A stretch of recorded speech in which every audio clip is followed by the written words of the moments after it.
Bonjour les audacieuses de la foi et bienvenue sur la chaîne Oser vaincre. Débarrasse-toi du vieil homme afin de revêtir l'homme nouveau. Commençons par une petite prière. Père, nous te remercions infiniment pour toutes tes bénédictions. Nous te remercions, Seigneur, pour la manière dont tu agis dans nos vies et que tu nous aides à comprendre, à réaliser qui tu es en nous et qui nous sommes en toi. Dans le nom de Jésus-Christ, Amen. Lisons Éphésiens 4, versets 22 à 24. Il est dit ceci. Renoncez à votre conduite passée, débarrassez-vous de l'être humain que vous étiez auparavant, car ses désirs trompeurs mènent à la ruine. Laissez-vous renouveler par l'esprit qui agit sur votre intelligence.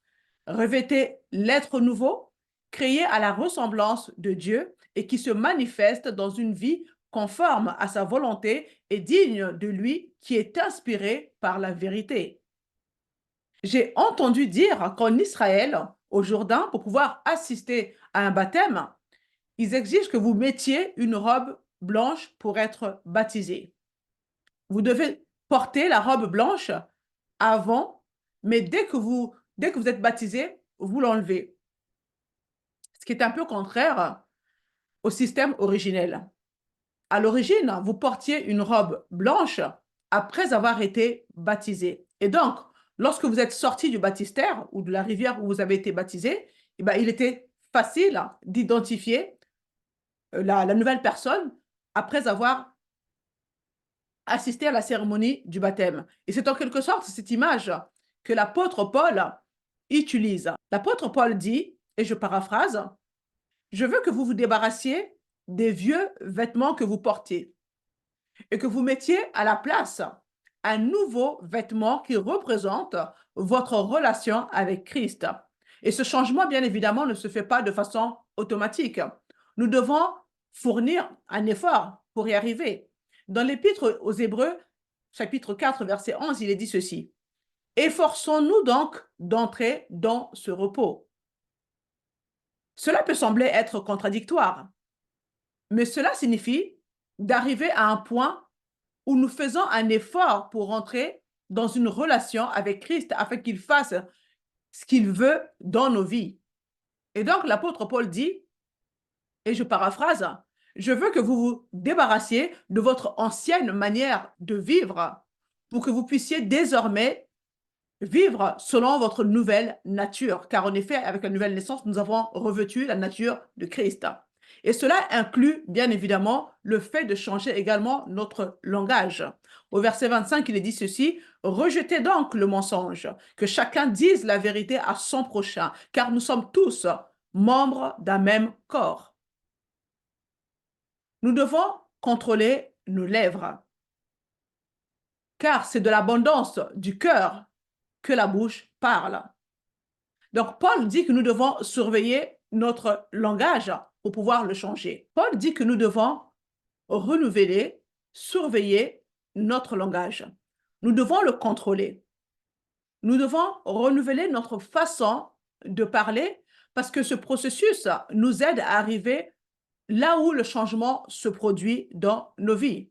Et ensuite, il dit que nous devons contrôler nos émotions. Dans Éphésiens 4, 26, il dit, si vous vous mettez en colère, ne péchez pas.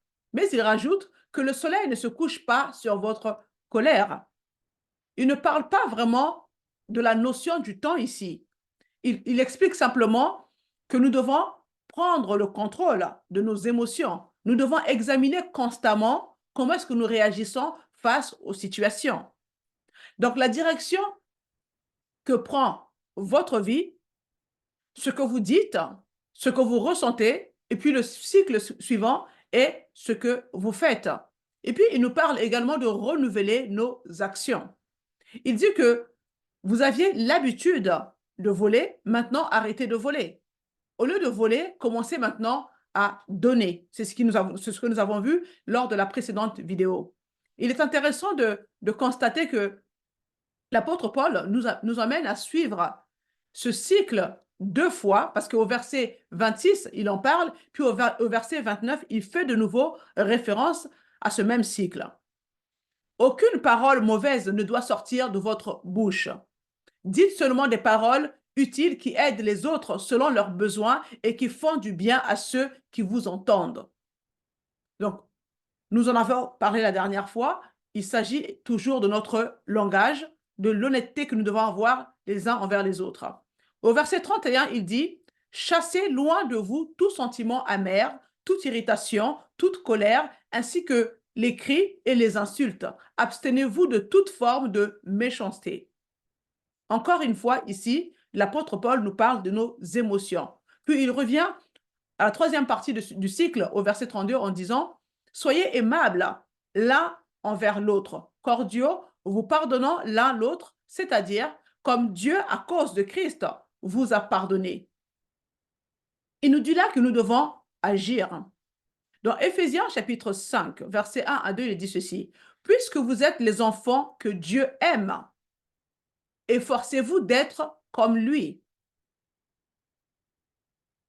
Que votre façon de vivre soit inspirée par l'amour, comme le Christ aussi nous a aimés et a donné sa vie pour nous, comme un sacrifice de bonne odeur et agréable qui plaît à Dieu. » Paul mentionne plusieurs choses qui pourraient faire partie de nos vies et qui ne sont pas des odeurs agréables à Dieu. Il parle de la fornication, il parle de l'impureté, il parle de la convoitise, etc. Puis au verset 3, il dit « Vous appartenez à Dieu. Par conséquent, il ne convient pas qu'une forme quelconque de débauche, d'impureté ou d'envie soit même mentionnée parmi vous. » Je voudrais m'arrêter un instant ici et commenter ceci. Lorsque l'apôtre Paul dit qu'il ne soit même pas mentionné parmi vous, dans ce cas particulier, dans ce contexte particulier, il ne dit pas nécessairement qu'il s'agit de faire ces choses. En fait, ce qu'il dit, c'est que ces choses ne soient même pas mentionnées parmi vous. Que cela ne soit même pas associé à votre vie ou qu'il n'y ait aucune possibilité qu'elle soit associée à votre vie.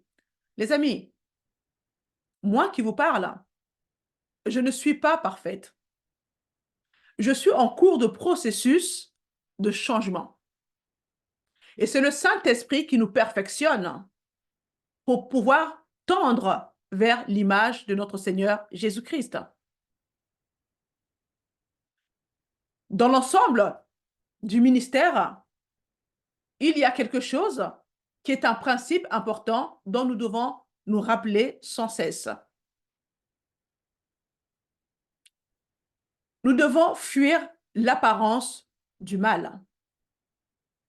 Nous devons fuir les choses qui ont l'apparence du mal, qui donnent aux gens l'occasion de douter de notre personne. Des choses qui donnent l'opportunité aux gens de mettre en doute notre réputation. De fuir ces choses, faire en sorte de ne pas se retrouver dans des situations qui pourraient entacher notre image. Surtout lorsque nous représentons un ministère pour Dieu. Abstenez-vous de toute apparence, nous dit l'apôtre Paul. Pas seulement de s'abstenir du mal, mais s'abstenir de toute apparence de mal. Parce que l'apparence de mal peut également détruire votre réputation, détruire votre vie aussi facilement que le mal lui-même. Amen. L'esprit est bien disposé, nous dit la parole de Dieu, mais la chair est faible. Et l'ennemi fait tout son possible pour nous faire tomber afin de ruiner notre réputation, surtout lorsque nous servons le Seigneur. Il fait tout pour détruire notre réputation. Et donc, le conseil que l'apôtre Paul nous donne ici est très sérieux, mes amis. Vous pouvez donc être accusé de certaines choses. Certaines choses peuvent être mentionnées contre vous, par exemple l'adultère, par exemple la convoitise, la fornication, toutes ces choses qui sont mentionnées dans ce verset. Donc, il dit, et je paraphrase, « Ne laissez pas ces choses être mentionnées ou dites contre vous. Ne pratiquez surtout pas ce genre de choses. Ne donnez pas l'occasion aux gens de pouvoir vous accuser de ces choses. » Nous devons donc nous assurer de toujours protéger notre réputation afin qu'aucune de ces choses ne soit mentionnée contre nous. Même en dépit du fait que nous ne pratiquons pas ces choses, mais il nous dit de faire tout ce qui est possible pour que cela ne puisse pas être associé à notre vie. L'apôtre Paul dit que ces choses sont celles qui n'offrent pas une odeur agréable à Dieu. Dieu veut sentir nos vies. Il veut être attiré par nos vies, comme un mari peut l'être lorsque sa femme met un bon parfum. Vous voyez? Puis au verset 8, il dit, « Car vous étiez autrefois ténèbres, mais maintenant vous êtes lumière dans le Seigneur. Marchez comme des enfants de lumière. » L'apôtre Paul dit que vous avez été transformés des ténèbres à la lumière et qu'à partir de maintenant, vous devez marcher selon cette lumière. Puis au verset 9, il parle du fruit de l'esprit. Et remarquez qu'il fait un commentaire au verset 11 après avoir mentionné le fruit de l'esprit au verset 9. Il dit ceci au verset 11. « Et n'ayez rien de commun avec les œuvres stériles des ténèbres, mais plutôt dénoncez-les. » Remarquez qu'il dit que vous êtes la lumière et vous étiez ténèbres, mais maintenant vous êtes lumière. Vous devez donc marcher dans la lumière et vous pourrez produire le fruit de l'esprit lorsque vous marchez dans la lumière. Et n'ayez aucune association avec les œuvres infructueuses des ténèbres. C'est ce qu'il nous dit. Bien évidemment, cela serait contraire d'avoir le fruit de l'esprit. Donc, Paul parle également dans l'épître aux Galates de fruits de l'esprit. Et dans cet épître, l'apôtre Paul met en avant le contraste entre le fruit de l'esprit et les œuvres des ténèbres. Le fruit de l'esprit en contraste avec les œuvres de la chair. Le fruit de l'esprit comparé aux œuvres de la chair. Et dans Éphésiens, il parle du fruit de l'esprit en contraste avec les œuvres des ténèbres. C'est toujours le fruit en contraste avec les œuvres. Nous, en tant que chrétiennes, ne produisons pas d'œuvres. Je veux dire par là, nos vies produiront des bonnes œuvres, mais nous ne travaillons pas pour cela. Nous, en tant que chrétiennes, nous produisons des bons fruits parce que cela découle de notre nature. Le fruit est le produit de la nature de qui nous sommes et de qui Christ est en nous. Mais il dit, par rapport à cela, quand vous êtes dans les ténèbres ou dans la chair, cela sera des œuvres, car il y aura toujours des efforts impliqués tout le temps. Vous voyez? Puis, au verset 12 à 14, il dit ceci. Oui, ce que ces gens-là font en cachette, on a honte d'en parler. Pourtant, quand on dénonce ce qu'ils font, leurs actions apparaissent en pleine lumière. En effet, tout ce qui paraît clairement devient lumière. C'est pourquoi on dit, réveille-toi, toi qui dors. Lève-toi du milieu des morts et le Christ t'éclairera de sa lumière. En d'autres termes, nous devons nous réveiller pour réaliser que nous sommes dans la lumière. Vous savez, parfois, vous pouvez vous réveiller le matin et il fait encore nuit, surtout en ce moment en hiver. Parfois, on se réveille le matin et on se dit, « Hé, il est déjà 10 heures. Ça alors, le soleil est déjà levé. J'ai perdu du temps. » Vous voyez? Vous ne savez pas qu'il fait jour jusqu'à ce que vous vous réveillez. Et ainsi, nous sommes dans la lumière. Christ, la lumière est en nous. Amen. Nous sommes la lumière, mais jusqu'à ce que nous nous réveillons et que nous le réalisons, ce n'est pas efficace. Est-ce que vous comprenez le point que j'essaie de soulever ici? L'apôtre Paul nous dit, et je paraphrase, « Je prie afin que vous ayez un esprit de sagesse, un esprit de révélation, et que les yeux de votre compréhension soient éclairés afin que vous réalisez, afin que vous sachiez qui vous êtes et ce que Christ a fait pour vous. » Puis il dit, vous devez vous réveiller afin que vous puissiez entrer dans cette lumière. Amen. Et après avoir dit qu'il veut que nous nous réveillions il dit, veillez donc à ce que vous puissiez marcher avec prudence. Nous devons regarder autour de nous lorsque nous marchons. Pourquoi? Au verset 15, il dit, veillez donc à ce que vous marchez avec prudence, non comme des insensés, mais comme des sages, rachetant le temps parce que les jours sont mauvais.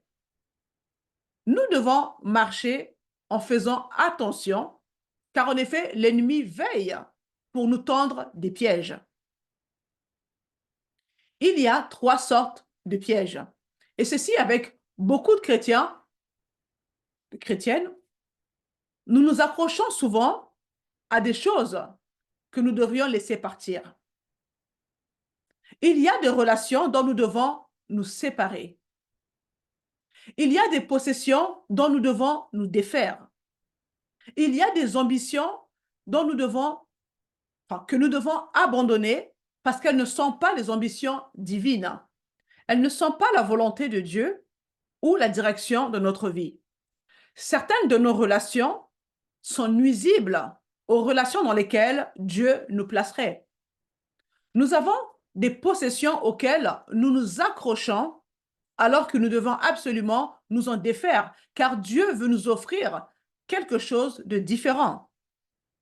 Si nous pouvons apprendre à lâcher prise sur certaines choses, alors nous serons libres. Mais tant que nous nous accrochons à ces choses, nous nous mettons en danger. Nous mettons notre vie en danger. Et parfois, vous avez juste besoin d'un encouragement, surtout lorsqu'on se retrouve au fond du trou. Nous tombons dans un piège et ce dont nous avons besoin, c'est un petit peu d'encouragement. Quelqu'un arrive, vous fortifie avec la parole de Dieu et vous dit, ça va aller, vous allez vous en sortir parce que Dieu a un bon projet, un bon plan pour vous. Et il est sûr de son amour à votre égard. Vous voyez, Dieu agit envers nous dans son amour. Et parfois, nous avons simplement besoin de cet encouragement pour pouvoir nous relever et sortir de la fosse. Puis le troisième type de piège dans lequel on peut se faire prendre également, c'est le fameux piège qui est mécanique et physique, à l'image des pièges à lapin. Ce genre de piège qui vous renferme. Et si vous êtes dans ce type de piège, la seule façon pour vous d'en sortir, c'est que quelqu'un vienne physiquement pour l'ouvrir et vous libérer. Cela signifie que vous avez besoin d'une délivrance spirituelle. Si vous vous trouvez dans une telle situation, alors vous avez besoin d'une délivrance spirituelle. Mais ce que Paul veut dire ici, il dit, je veux que vous reconnaissiez que nous vivons dans des jours qui sont mauvais. Rachetons le temps car les jours sont mauvais. Donc, il y a 3 sortes de pièges qui nous sont tendus autour de nous. Mais si nous nous réveillons et que nous réalisons que nous sommes en Christ, que Christ nous a donné sa lumière et que nous marchons dans cette lumière, alors nous avons le discernement spirituel, nous avons la possibilité de pouvoir identifier ces pièges et les contourner. Vous voyez ce que je veux dire? Nous ne sommes pas obligés d'entrer dans tous les conflits spirituels que l'ennemi met au-devant de nous. Il s'agit toujours de combats spirituels. Mais quand nous avons notre bon sens, quand nous marchons dans la lumière de Christ, parce qu'en effet, Christ est en nous, la lumière de Christ est en nous, nous devons marcher dans cette lumière, et en marchant dans cette lumière, nous pouvons éviter certains conflits spirituels. Dans Éphésiens 6, verset 10, il nous est dit de revêtir l'armure de Dieu, car nous devons résister aux puissances spirituelles de ce monde.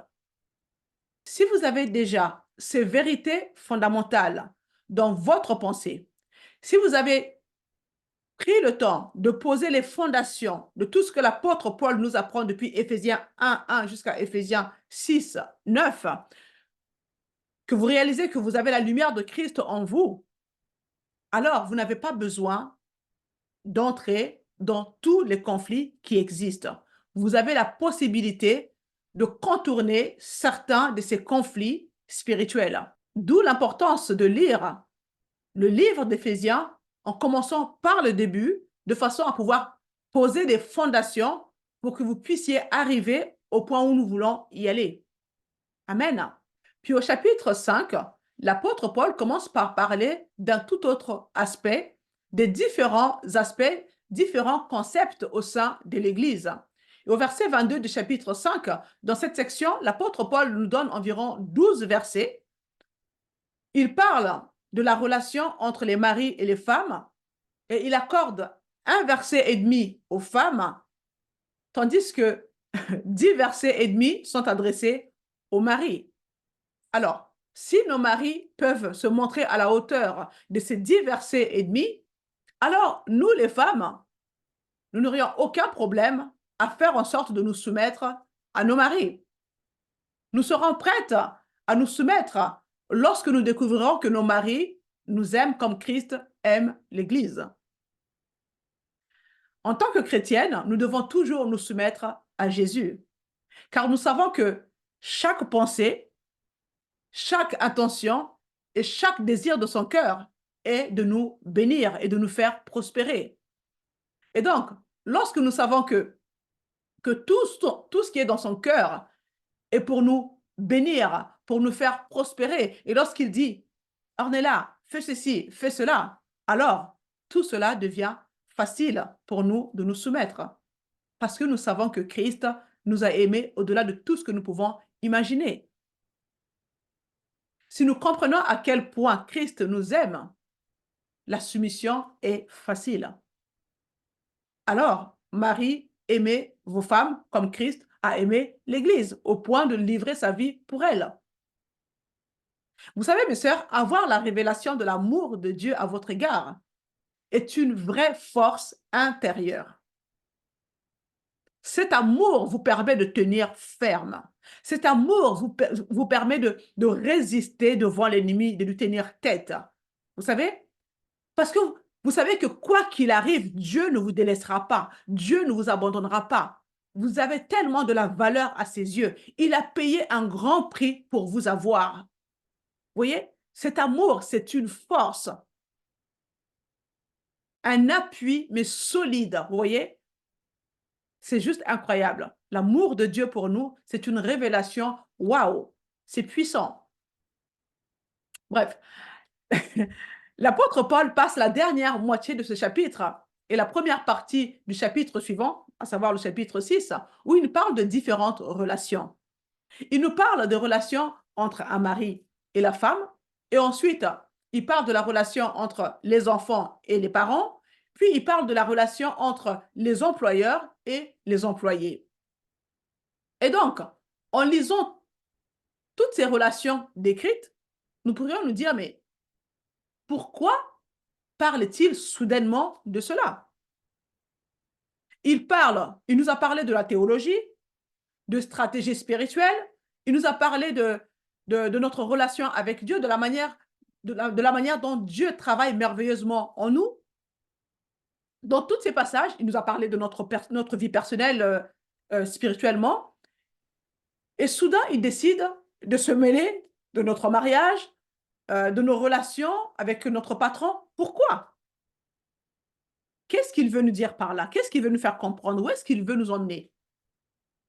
Eh bien, rappelez-vous que nous en avons parlé au chapitre 4 de ce que chaque jointure procure. Et à propos d'être assez proche pour joindre nos boucliers ensemble.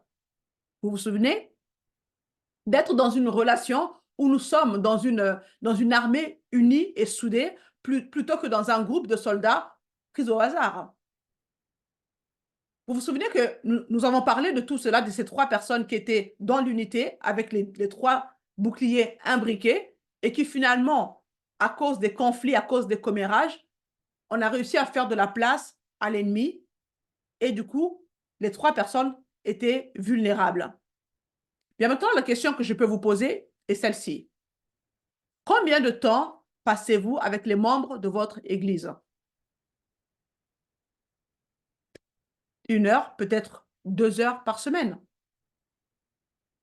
Combien de temps passez-vous avec votre patron ou avec vos employés si vous êtes patronne. Au minimum, 30 heures par semaine. Combien de temps passez-vous avec votre mari et vos enfants? 24 heures sur 24, 7 jours sur 7, n'est-ce pas? Alors, ce que l'apôtre Paul veut dire, et ça pourrait être basé sur l'aspect théorique ou dans la pratique, en gros, il est facile de parler d'unité qui existe dans le corps du Christ lorsque vous ne voyez les gens que quelques heures par semaine. Vous me suivez? Bien sûr, vous pouvez être en accord avec ces personnes. Mais regardons cela d'un point de vue pratique. Parlons par exemple de votre patron ou de vos employés si vous êtes patronne. Vous passez en moyenne 30 heures, voire 40 heures, si ce n'est plus, avec eux. Et cela fait quand même une différence parce que vous passez de 2 heures à 40 heures. Et maintenant, poussons les choses un peu plus loin. Quand il s'agit des personnes avec lesquelles vous vivez 24 heures sur 24, 7 jours sur 7, l'apôtre Paul veut nous faire comprendre l'importance de l'unité dans nos relations et de nous emmener à un point où cette unité n'est pas seulement dans nos têtes, mais nous faire comprendre que cela fonctionne et que nous pouvons créer cette unité et vivre cette unité. Et dans Éphésiens chapitre 5, verset 16, nous en avons parlé, il dit de racheter le temps car les jours sont mauvais. Nous devons marcher selon l'esprit et avec prudence, bien évidemment, c'est ce qu'il nous dit. Marcher dans l'esprit avec prudence. Donc, si nous marchons sous la direction du Saint-Esprit, nous n'avons pas besoin de toujours nous lancer dans toutes sortes de conflits que le diable pourrait mettre au-devant de nous. Si nous marchons avec prudence, le Saint-Esprit peut nous guider vers le côté gauche de la montagne lorsqu'il sait que les bandits sont du côté droit de la montagne. Vous voyez ce que je veux dire? Donc, connaître la volonté de Dieu nous amènera à adopter un mouvement offensif face aux ruses de l'ennemi. Nous devons poursuivre les portes de l'ennemi. Et ceci est tiré du verset 18 de Matthieu chapitre 16, où Jésus nous dit, « Les portes du séjour des morts ne prévaudront pas contre l'Église. Je construirai mon Église et les portes du séjour des morts ne l'emporteront pas sur elle. » Vous savez, souvent les gens déforment ce verset et le contexte de ce verset. Par exemple, lorsqu'ils sont dans un conflit spirituel, ils peuvent dire, le diable essaie de m'attaquer. Mais les portes, ils disent que les portes des morts ne vont pas prévaloir. Maintenant, laissez-moi vous poser une question. Combien de fois avez-vous vu les portes se lever et se déplacer d'un endroit à un autre? Les portes ne se lèvent pas, ne se déplacent pas. Les portes sont permanentes. Les portes sont stationnaires.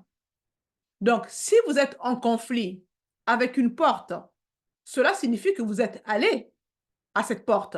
Ce n'est pas la porte qui est venue vers vous, n'est-ce pas?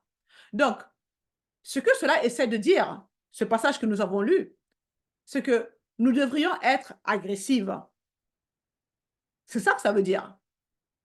Nous n'avons pas à nous asseoir et attendre que le diable vienne nous attaquer. Nous savons comment il travaille.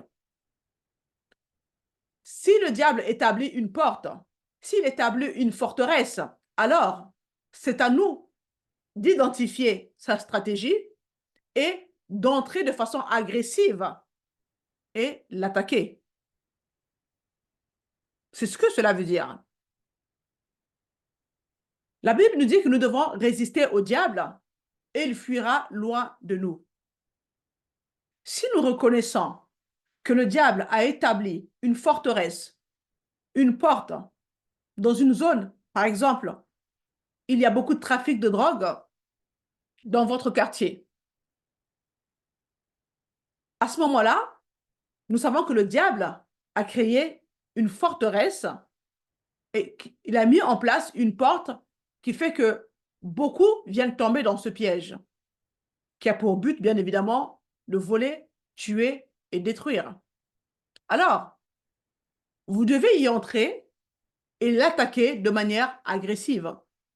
Au lieu d'attendre que le diable essaie de venir vous attaquer, vous devez arrêter ses actions avant qu'il n'entre et essaie de faire quelque chose dans votre maison ou peut-être de toucher vos enfants. Vous voyez, c'est à nous d'établir où sera le champ de bataille. Il est plus facile de jouer sur un terrain que vous connaissez, que vous maîtrisez, que d'aller jouer sur un terrain inconnu, n'est-ce pas? Alors ne laissez pas le diable, n'attendez pas que le diable vous emmène sur un terrain inconnu. Lorsque vous identifiez sa stratégie, heureusement que le Saint-Esprit nous donne le discernement pour cela, il vous faut entrer et l'attaquer de manière agressive.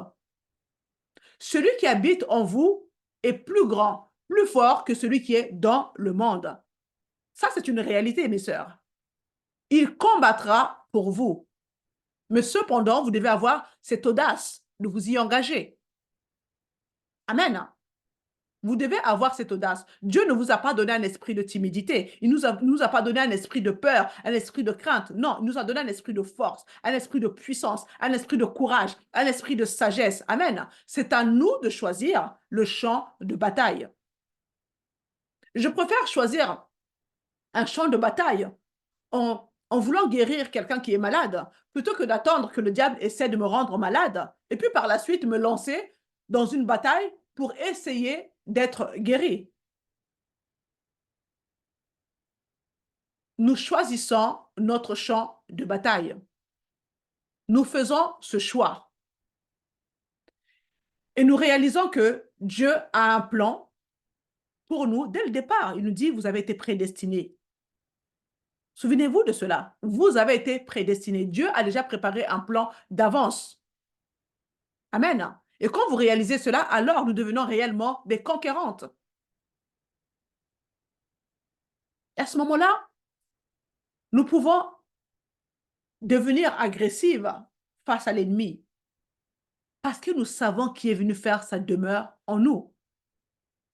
Nous défions agressivement l'ennemi, sachant que c'est à lui et jamais à nous de reculer et de fuir. Il doit fuir. Jacques 4, 7. Puis dans Éphésiens, chapitre 5, verset 18, l'apôtre Paul parle du fait que nous devons adopter une position offensive lorsque nous sommes remplis du Saint-Esprit. Pas lorsque nous sommes vides, hein? Lorsque nous sommes remplis du Saint-Esprit. Il dit, ne soyez pas enivrés par le vin dans lequel est l'excès, mais soyez remplis de l'Esprit. Et il poursuit au verset 19 en disant, parlant à vous-même par des psaumes et des hymnes et des cantiques spirituels, chantant et faisant une mélodie en votre cœur au Seigneur. Remercions toujours pour toutes choses Dieu et le Père dans le nom de notre Seigneur Jésus-Christ. Lorsque nous sommes remplis de l'Esprit en nous nous maintient dans un endroit où nous pouvons vraiment louer Dieu. Et ce, quelles que soient les difficultés dans lesquelles nous nous trouvons. Amen. Et c'est pourquoi il est dit dans Jacques 1, verset 2, lorsque des temps difficiles arrivent, considérez cela comme une joie complète, sachant que la mise à l'épreuve de votre foi produit la persévérance. Mais il faut que la persévérance accomplisse parfaitement sa tâche afin que vous soyez parfaitement qualifiés, sans défaut, et qu'il ne vous manque rien. Waouh! Combien d'entre vous sont qualifiés, sans défaut et ne manquant de rien dans le monde? La parole de Dieu est la vérité, que nous en fassions l'expérience ou non. Mais si vous tombez dans diverses tentations et que vous en faites un sujet de joie, Dieu produira en vous la patience. Et pendant cette épreuve, cette patience est pleinement à l'œuvre. Elle fait tout ce que Dieu désire qu'elle fasse. Et en retour, vous serez comblés, vous serez entières et vous ne manquerez de rien. Dieu est fidèle. Il se tient derrière sa parole pour l'accomplir. C'est une bonne raison de considérer cela comme une joie complète lorsque vous tombez dans des diverses tentations. Amen. Soyez fortifiés. Le Saint-Esprit habite en vous. Sans le Saint-Esprit, vous ne pouvez rien faire de bon. Mais vous n'êtes jamais sans le Saint-Esprit. À partir du moment où vous êtes né de nouveau, le Saint-Esprit ne vous quitte pas. Le Saint-Esprit est venu faire sa demeure en vous. Vous êtes sa maison. Amen. Comprenez que quoi qu'il arrive, Dieu protégera sa maison. Regardez un petit peu toutes les grandes choses que vous allez obtenir simplement en affrontant cette tentation. J'ai marché avec prudence. J'ai défié mon épreuve, car j'ai la promesse que lorsque je l'aurai traversée, je serai meilleur que je ne l'étais avant. Amen. Et donc, c'est une bonne raison de se réjouir. Même quand la difficulté est là, ne soyez pas dans l'abattement. Amen. Vous n'êtes jamais seul. Et c'est pourquoi l'apôtre Paul et Silas pouvaient chanter lorsqu'ils étaient en prison dans la ville de Philippe. Ils étaient assis en prison après avoir été fouettés et au lieu de se plaindre et de gémir, ils ont dit « Dieu a un bon plan ». Et peu importe à quel point la situation est mauvaise, je suis sûr que de l'autre côté, je serai comblé. Je sortirai de là, je serai entier et je ne manquerai de rien. Dieu fait quelque chose. Il va me perfectionner au travers de tout cela. Amen. Et il dit dans Éphésiens 5, 19, « Dites-vous des psaumes, des hymnes et des cantiques spirituels. » En gros, cela consiste à s'adresser les uns aux autres ou à s'adresser à soi-même, à l'image du roi David dans 1 Samuel 30, verset 6, où il dit, je paraphrase, « Je m'encourage moi-même dans le Seigneur. » Vous voyez? Alors nous pouvons nous parler à nous-mêmes et puis dans ce processus, nous pouvons également encourager le corps du Christ par des psaumes, par des hymnes, etc. Parce que l'unité dans le corps du Christ, c'est ce que nous voulons développer. Le lien de l'unité, c'est une victoire d'être unis dans le corps du Christ. Et cela nous permet de pouvoir exercer efficacement notre autorité face à l'ennemi. Amen. J'espère que cela vous a encouragé. Nous continuerons jeudi prochain pour terminer le livre d'Éphésiens. Partagez la vidéo autour de vous. Abonnez-vous si ce n'est pas encore fait et je vous dis à la semaine prochaine.